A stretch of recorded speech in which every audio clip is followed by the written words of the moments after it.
Est-ce que j'ai le droit de me mettre en colère contre Dieu juste parce que mon entreprise ne fonctionne pas comme je le voudrais? Est-ce que j'ai le droit de me mettre en colère contre Dieu tout court? C'est des sujets qui reviennent souvent quand j'accompagne mes clientes parce que bien souvent, elles en ont gros sur la patate, il y a beaucoup de pression. Et quand je leur demande, mais est-ce que tu l'as dit à Dieu? Est-ce que tu t'es énervé contre Dieu? Est-ce que tu as verbalisé ta colère avec Dieu? Et bien souvent, j'entends: non, je vais pas m'énerver contre Dieu quand même, ça se fait pas.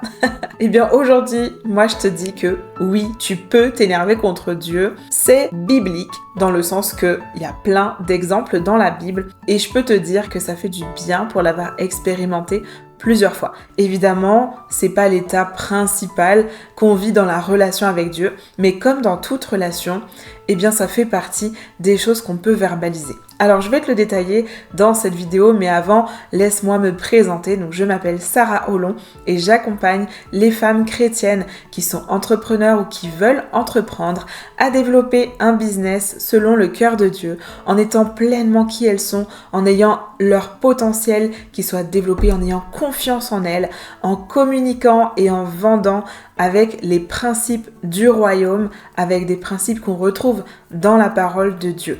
Alors c'est parti, donc dans cette vidéo on parle de colère et de Dieu et voici toutes les choses que tu peux faire et dire à Dieu. Dieu, c'est notre Père, c'est notre époux, c'est notre ami. Quelle que soit la façon dont tu perçois Dieu, en tout cas, tu peux verbaliser tes émotions parce que comme dans toute relation, ça ne peut fonctionner que si nous communiquons. Donc, tu parles à Dieu, Dieu te parle, tu adores Dieu, Dieu t'encourage. Oui, d'accord, on est vraiment dans cette relation où on n'est pas vraiment d'égal à égal parce que Dieu reste Dieu, qu'il est au-dessus de tout, qu'il est le Tout-Puissant, qu'il est l'Éternel et qu'on n'arrivera jamais à son niveau, on est d'accord. Mais dans la relation que Dieu veut avec nous, il y a vraiment cette notion d'intimité, d'amitié. Et ça, la Bible le dit à plusieurs reprises. On peut lire que Abraham était l'ami de Dieu. On peut lire que Dieu parlait avec Moïse comme un homme parle à son ami. Ça, c'est dans Exode 33. On peut lire aussi dans Jean 15 que Jésus disait « Il n'y a pas de plus grand amour que de donner sa vie pour ses amis. Vous êtes mes amis. » Bref, et Jésus a donné sa vie pour nous, nous sommes ses amis. Donc, la Bible le dit plein de fois, nous sommes ses amis. Nous pouvons dire à Dieu tout ce que nous ressentons. La Bible dit aussi de déposer à ses pieds nos fardeaux. Et notre colère, c'est aussi notre fardeau. Donc, on doit s'en délester. Et Dieu prend ce fardeau. Dieu entend notre colère et Dieu ne nous juge pas pour cette colère. Moïse s'est mis en colère à plusieurs reprises contre Dieu. Plein de fois, il a exprimé sa colère, son mécontentement. Plein de fois, il a râlé pour dire « je veux pas faire ci, je veux pas faire ça ». Finalement, il a accepté, il a pris le peuple. Et finalement, combien de fois il a dit « mais pourquoi tu m'as donné ce peuple en fait? J'en ai marre. C'est toi qui me l'as donné. Voici dans quelle situation on est. C'est toi qui m'as demandé d'aller faire ça. Voici dans quelle situation on est. » Moïse a été en colère contre Dieu.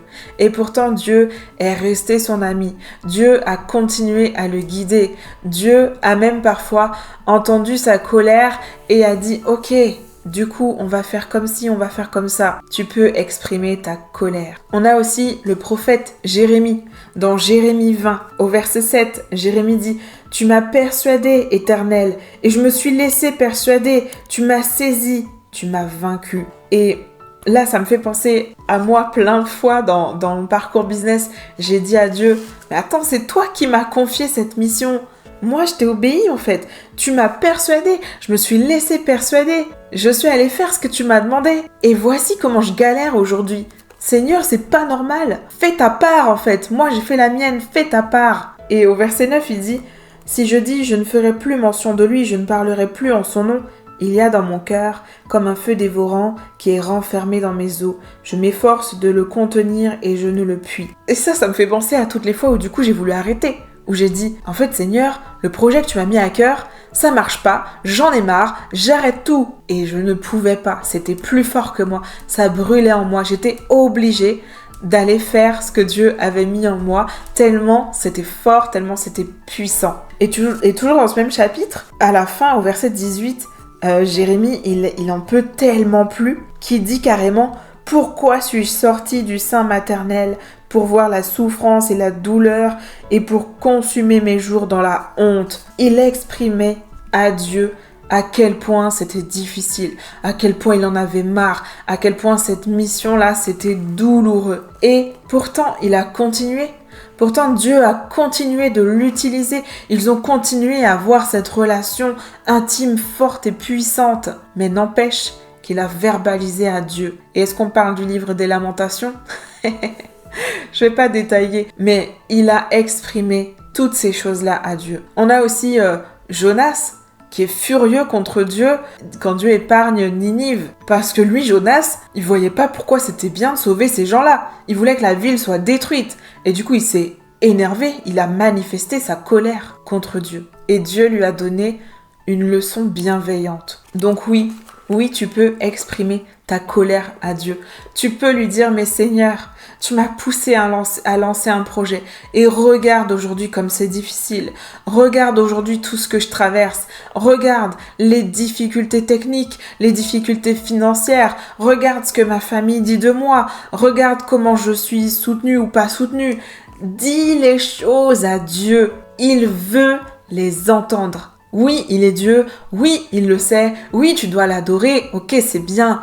Mais il veut que tu verbalises les choses. Dans 1 Roi 19, on a une situation avec Élie. Donc pour remettre un petit peu le contexte, dans 1 Roi 19, en fait Élie a été envoyé auprès d'Akab pour dire à Akab toutes les choses que Dieu allait faire contre lui et qu'il change. Mais voilà, c'était pas du tout ce qui se passait. Finalement, Akab ne voulait rien entendre et il a envoyé l'armée pour aller tuer Élie.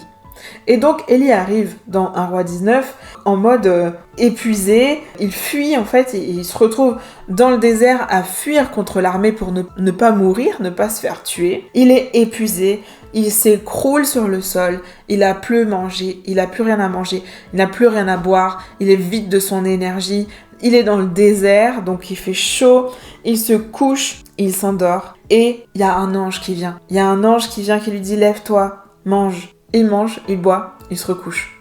L'ange revient et lui dit « Lève-toi, mange, le chemin est encore long ». Du coup, Élie mange, boit et cette fois, il reprend la marche. Pendant 40 jours et 40 nuits, jusqu'à la montagne de Dieu à Horeb. Et là, Élie arrive à la montagne de Dieu. Il entre dans une caverne, il dort et il entend la voix de l'Éternel. À ce moment-là, il entend la voix de l'Éternel. L'Éternel lui dit « Que fais-tu ici, Élie ?» Et là, Élie dit « J'ai déployé mon zèle pour l'Éternel, le Dieu des armées. Car les enfants d'Israël ont abandonné ton alliance, ils ont renversé tes autels, ils ont tué par l'épée tes prophètes.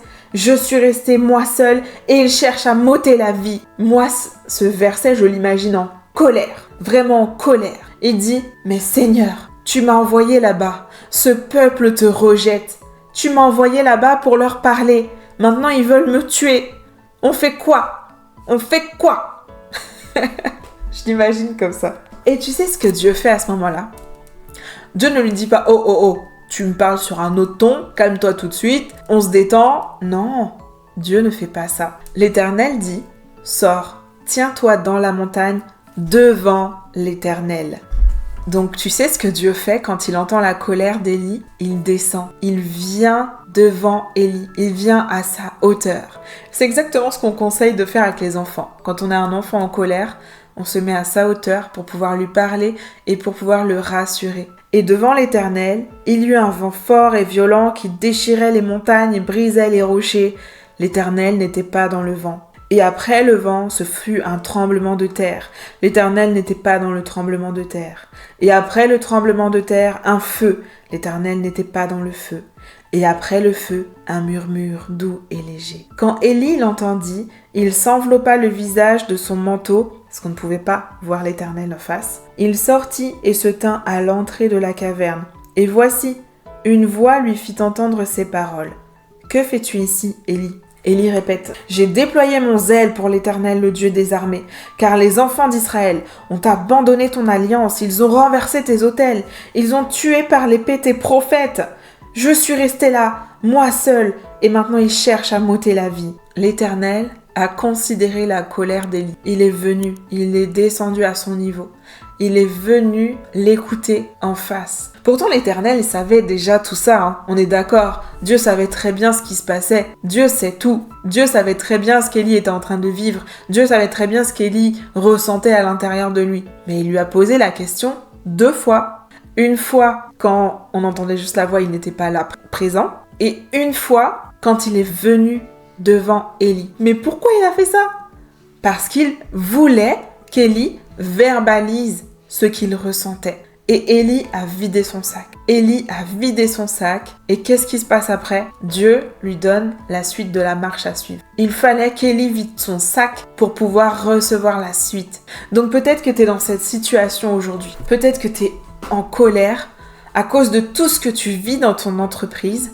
Et toi, en fait, t'essayes de l'enfouir parce que tu te dis non, je peux pas être en colère contre Dieu quand même, ça se fait pas et tout et tout. Parce que tu veux être reconnaissante, rester dans cet esprit de gratitude, de dire merci Seigneur de me faire vivre ça, merci pour l'expérience que j'acquiers, merci pour tout ce que je vais apprendre. Mais au fond de toi, t'as une colère qui gangrène. Et il est temps que cette colère, elle sorte. Parce qu'avec quelque chose qui gangrène, tu ne nourris que des mauvaises choses à l'intérieur de toi. Tu construis sur quelque chose de pourri. Et tu ne peux pas construire une entreprise sur quelque chose de pourri. Donc, ce qu'il y a au fond de toi, cette amertume, cet agacement sur certains sujets, il faut que tu le sortes. Et je vais te raconter un truc qui m'est arrivé personnellement avec cette histoire de colère. Un matin, j'ai lu Genèse 33, verset 24. Je te lis le texte. « Jacob demeura seul. Alors un homme lutta avec lui jusqu'au lever de l'aurore.